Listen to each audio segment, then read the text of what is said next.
গতকাল ইসলামী আন্দোলনের মহাসমাবেশ ছিল, সেখানে একটি বিষয় উঠে এসেছে আবার, যে তারা বলছেন স্থানীয় নির্বাচন এবং সংখ্যানুপাতিক পদ্ধতিতে নির্বাচনের কথা বলেছেন। তারপরে বিএনপির পক্ষ থেকে একটি প্রতিক্রিয়া জানানো হয়েছে।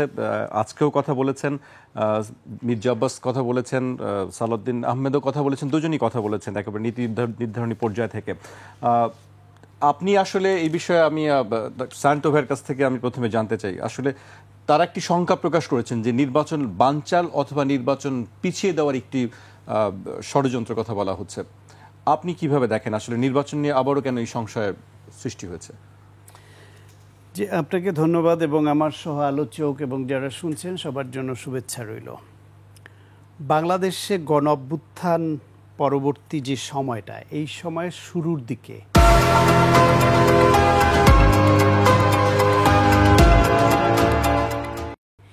গণ অভ্যুত্থানের পক্ষের সকল শক্তির মধ্যে যে ঐক্যটা ছিল, সে ঐক্যটা আস্তে আস্তে কমতে কমতে একটু দূরত্ব তৈরি হয়েছে এবং কখনো কখনো মনে হয়েছে সেটা বৈরিতার দিকে যাচ্ছে। সেই প্রেক্ষাপটে দ্রুত একটা নির্বাচনের দাবি বিএনপি সহ তাদের সমমনা অনেকের পক্ষ থেকে করা হচ্ছিল এবং সরকার কখনো কখনো বিশেষ কোনো রাজনৈতিক পক্ষের প্রতি কিছুটা পক্ষপাত দুষ্ট এরকম বিভিন্ন আলামত স্পষ্ট হচ্ছিল। তাতে করে বিএনপি এরকম ভাবতে শুরু করেছিল যে সরকার বিশেষ কোনো রাজনৈতিক গোষ্ঠীকে সুবিধা দেবার জন্য নির্বাচন পেছাতে চাইছে, অথবা সরকারের কোনো কোনো উপদেষ্টার এই পাওয়ার এনজয় করার খায়েশটা তাদের পেয়ে বসেছে, তারা আরও দীর্ঘদিন ক্ষমতায় থাকতে চায়, যে কোনো কারণেই হোক নির্বাচনটা দ্রুত করতে চাইছে না। কিন্তু দেশের জন্য নির্বাচন দ্রুত করাটা অত্যন্ত গুরুত্বপূর্ণ দুই তিনটা কারণে। তার মধ্যে অন্যতম প্রধান হচ্ছে অর্থনীতি।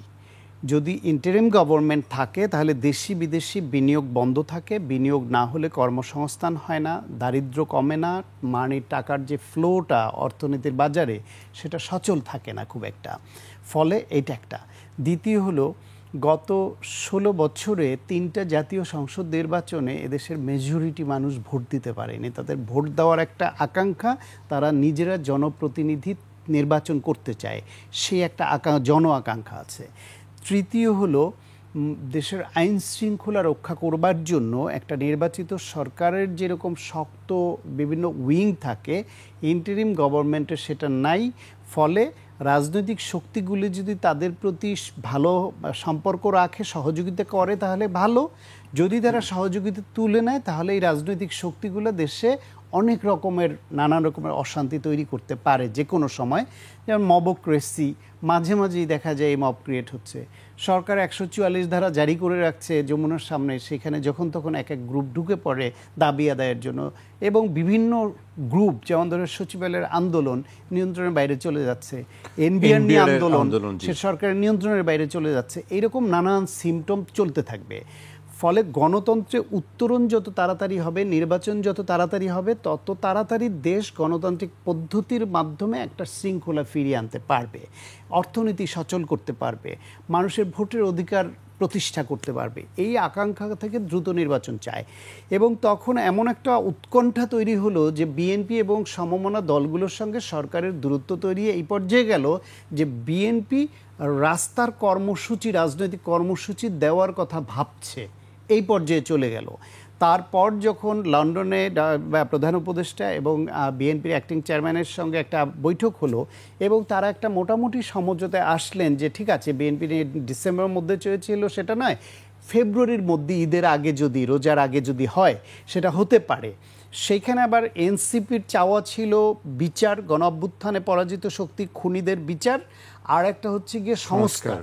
সেটাকেও কিন্তু ছোট করা হয়নি, বলছে এই দুইটার যথেষ্ট অগ্রগতি সাপেক্ষে নির্বাচন। তাহলে সব পক্ষই মোটামুটি এতে উইন উইন হয়ে গেল।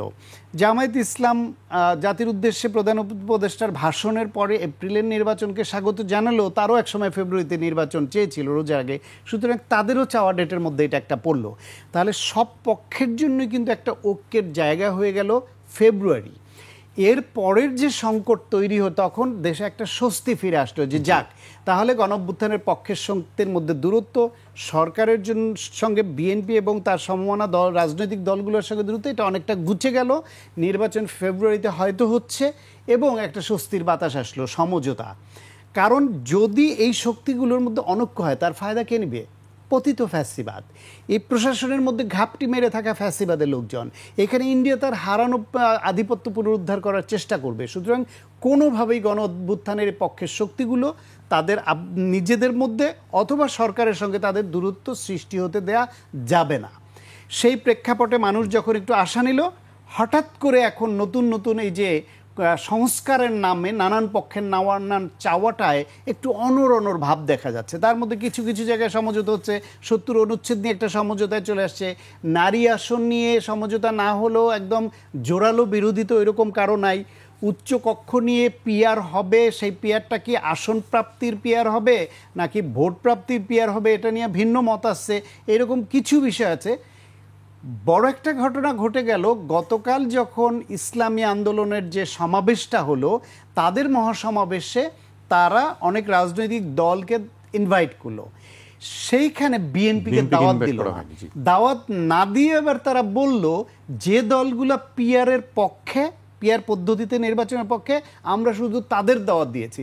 অথচ এনসিপি কিন্তু এই ৩০০ আসনে নির্বাচনের ব্যাপারে পিআর পদ্ধতির পক্ষে না, তারা শুধু উচ্চকক্ষে পিআর পদ্ধতি চাচ্ছে। আপনার জামায়াত ইসলাম তারা স্থানীয় সরকার নির্বাচন আগে চাচ্ছে, কিন্তু পুরোটাই পিআর পক্ষে বিপক্ষে, এটা নিয়েও তাদের নানান রকমের বক্তব্য আছে, স্পষ্ট অবস্থান না। এই যে বিভাজনটা তৈরি করলো এবং নতুন করে একটা ধারণা তারা সামনে এসে এই দলগুলোকে বিএনপির এমন একটা আবহ তৈরি করলো যে বিএনপির চাওয়া এটা বা তাদের সমমনাদের আর এদের সবার চাওয়া এক, এবং সেখানে বিভিন্ন ধর্মীয় রাজনীতি যারা করে তাদেরকে প্রাধান্য দিয়ে এটাকে সাজানো হলো। ফলে বিএনপির এটা মনে করা স্বাভাবিক যে যেই সব দলগুলো অতীতে রাষ্ট্র পরিচালনার দায়িত্ব কখনো পায়নি, ভবিষ্যতে অদূর ভবিষ্যতে পাওয়ার মতো জনসমর্থনও আপাত দৃষ্টিতে নাই, ইলেকশন হলে বোঝা যাবে জনগণ কাকে কত ভোট দেয়, সেই দলগুলো নানান অজুহাতে নানান অপকৌশল ব্যবহার করে নির্বাচন বিলম্বিত করা বা নির্বাচন হতে না দেওয়ার দিকে যাদের আকাঙ্ক্ষা তাদের গুটি হয়ে খেলছে কিনা। কারণ এই ইসলামী আন্দোলন তারা ধর্মভিত্তিক রাজনীতি করে, তারা মানুষ তাদেরকে অনেকে ভালোবাসে সত্য, কিন্তু আওয়ামী লীগ আমলে ফ্যাসিবাদের অধীনে নির্বাচনে তো এরা ভূমিকা পালন করেছে এবং তাদের সঙ্গী হয়েছে অনেক সময়। তখন তো বিভিন্ন দল যখন নির্বাচন বয়কট করেছে, সব নির্বাচন এরা বয়কট করেনি। সুতরাং এদের দিয়ে কেউ খেলছে কিনা এই সংশয় তো বিএনপির নেতাদের মধ্যে বা অন্য অনেকের মধ্যে হতেই পারে। কিন্তু যতই সংশয় থাক, আমার আস্থা ডক্টর মোহাম্মদ ইউনূসের প্রতি। তিনি অর্থনীতি বোঝেন, তিনি জানেন দেশ কোন দিকে যাচ্ছে, কত খারাপ দিকে অর্থনীতি যাচ্ছে। তিনি মানুষ নিয়ে কারবার করেন, সামাজিক ব্যবসা করেন, সমাজ বোঝেন এই সমাজ নির্বাচন চায়। তিনি ঝুঁকি বোঝেন যে তার ওই ৮ তলা ১০ তলা হেঁটে উঠে তখন মাপ পেয়েছে। এইবার যদি এই সরকারের যদি পদত্যাগ করতে বাধ্য হয় অথবা যদি শেষ পর্যন্ত এই অনৈক্যের কারণে নির্বাচন না হয়, দেশে ইমার্জেন্সি আসতে বাধ্য হয়, তাহলে ক্ষমতা যাদের হাতে যাবে তারা ইন্ডিয়ার হারানো আধিপত্য আবার ফিরিয়ে আনবে কিনা, বাংলাদেশে পতিত ফ্যাসিবাদ আওয়ামী লীগ আবার ফিরে আসবে কিনা, ফিরে আসলে তারা কতটা প্রতিহিংসা পরায়ণ হবে, কতটা রিভেঞ্জ হবে। এই এনসিপির নেতারা আজকে যারা আন্দোলন করে নেতৃত্ব দিয়ে গণঅভ্যুত্থানের বিজয় আনতে ভূমিকা রেখেছে, এখন রাজনৈতিক দল করেছে, আওয়ামী লীগ এবং ইন্ডিয়ান আধিপত্য ফিরে আসলে তাদের পরিস্থিতি কী হবে, এই জামায়াত ইসলামের পরিস্থিতি কী হবে, এই বিএনপির নেতারা যারা ইন্ডিয়া প্রশ্নে এবং ফ্যাসিবাদ প্রশ্নে অনড় ভূমিকা রাখছে বা রেখেছে তাদের পজিশন কী হবে। ফলে কারোর জন্যই তো আমি ভালো কিছু দেখি না। ফলে যেহেতু সবার জন্য ঝুঁকি আছে, তাই এই কিছু কিছু জায়গায় শঙ্কা তৈরি হলো, শেষ পর্যন্ত এই ঝুঁকিটা নিজেদের স্বার্থে কেউ নিবে বলে আমার মনে